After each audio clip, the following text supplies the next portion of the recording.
que la Cámara de Diputados aprobó esta madrugada la nueva ley del ICR. Se plantea que las personas con ingresos mayores de 500,000 pesos anuales tributen a una tasa del 31%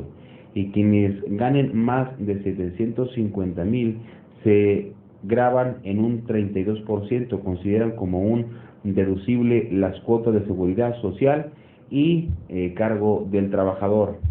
El asunto es de que a las 5 de la mañana la Cámara de Diputados aprobó con 296 votos a favor, 165 en contra y 2 abstenciones la nueva ley del impuesto sobre la renta ISR, que establece una tasa máxima de 35% para ingresos superiores a 3 millones de pesos anuales. Dentro del nuevo ordenamiento también se establece un impuesto cedular del 10% a la enajenación de acciones en la bolsa de valores. De esta forma, mantendrán la exención, dice, del ICR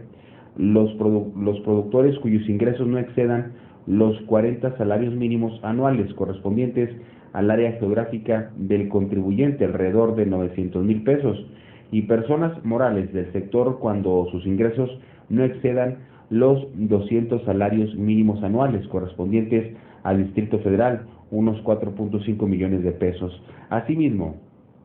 se ajusta el monto deducible de las inversiones en automóviles hasta por un monto de 130,000 pesos por unidad, sin considerar el impuesto al valor agregado.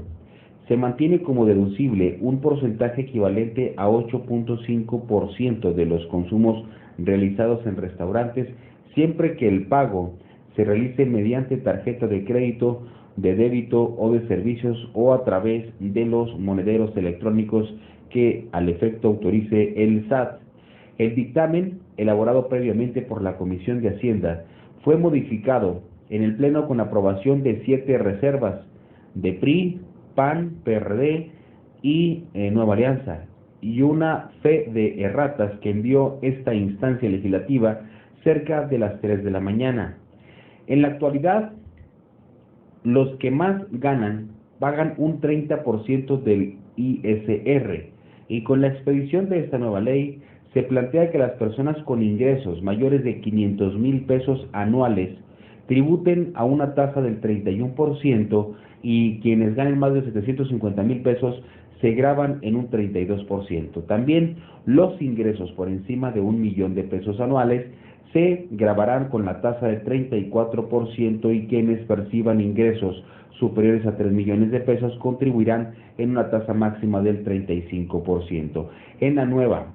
legislación, así aparece pues sobre esta legislación impositiva, que se elimina el régimen de consolidación fiscal y establece pues un esquema de salida para estos grupos de sociedades, y que las empresas que aún se encuentren en el periodo obligatorio de 5 años de tributación en este régimen puedan pues seguir aplicando las disposiciones actuales sobre la consolidación fiscal.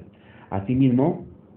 se crea el régimen de incorporación, el cual sustituirá el aplicable a las personas físicas con actividades empresariales con ingresos de hasta 4 millones de pesos anuales. Esto es,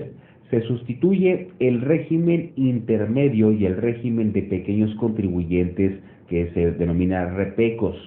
Este nuevo sistema será aplicable solo a personas físicas con actividades empresariales que enajenen bienes o presten servicios, por lo que no se requiere para su realización título profesional con ingresos anuales de hasta 1 millón de pesos. Deducciones.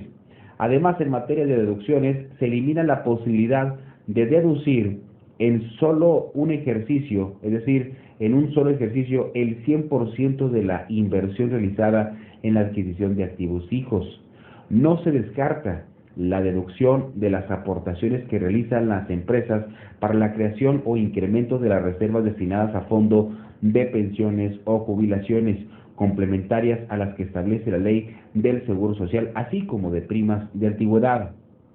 Se establece como requisito para efectos de despensa que estos se otorguen a través de monederos electrónicos autorizados por el Servicio de Administración Tributaria. Además, se consideran como no deducibles las cuotas de seguridad social a cargo del trabajador, pagadas por el patrón, toda vez que para efectos del trabajador dicho beneficio es un ingreso exento. El monto máximo de las deducciones personales realizadas por una persona física al año se limitará en la cantidad que resulte menor entre el 10% del ingreso anual total del contribuyente y un monto equivalente a 4 salarios mínimos anuales correspondientes al área geográfica del Distrito Federal. Además, se reorienta el beneficio del subsidio para el empleo a cubrir las cuotas de seguridad social a cargo de los trabajadores de menores ingresos y solo se cobrará el ISR por venta o enajenación de casas habitación cuando el valor del bien inmueble supere los 0.7 millones de UDIs, alrededor de 3.5 millones de pesos. Durante la discusión, en lo particular, se aprobó una reserva del diputado periodista Fernando Cuellar Reyes para considerar como ingreso acumulable en los artículos 15 y 101 de la ley del ICR. El monto originado por las deudas perdonadas dentro de un procedimiento de concurso mercantil, cuando sean mayores las pérdidas pendientes de disminuir y el deudor y el acreedor sean partes relacionadas. También se aprobó una reserva de las diputadas María de la Paloma Villaseñor del PRI y Margarita Licea González del PAN. El artículo 28, fracción 32, para que los donativos que se realicen entre partes relacionadas puedan ser deducibles de impuestos. Asimismo, se avala una reserva del legislador priista Felipe de Jesús Muñoz Capamas para añadir una fracción 26 del artículo 79 de la ley del ISR y que las asociaciones deportivas reconocidas por la Comisión Nacional Cultura y Física y Deporte no paguen el ISR. Posteriormente se aprobó otra reserva del diputado Javier Treviño Cantú, de Revolucionario Institucional también, al artículo 129 de la ley del ISR, para añadir 3 casos de excepción al gravamen a las ganancias en la bolsa, a fin de proteger a empleados y trabajadores que reciben acciones como compensación. Además, el Pleno avaló otra reserva presentada por el diputado de Nueva Alianza, José Angelino Camal Mena, de agregar un párrafo al artículo 186 y otorgar un estímulo fiscal a aquellos contribuyentes que contraten a personas de 65 años o más, consistente en el equivalente al 25% del salario efectivamente pagado. A propuesta de la diputada del Sol Azteca, Aliet Marina Bautista Bravo, se aprobó adicionar a esta ley un capítulo 7 para regular el trato fiscal a las sociedades cooperativas de producción y acotar a solo 2 años el plazo para que éstas realicen el pago del ISR de los rendimientos que no hayan distribuido entre sus socios. La diputada priista Regina Vázquez Saúd propuso, y la mayoría aceptó, anexar al artículo 9, fracción 14 de las disposiciones transitorias de la ley del ISR, un texto relacionado con el saldo de las reservas preventivas globales que las instituciones de crédito tengan al 31 de diciembre del 2013.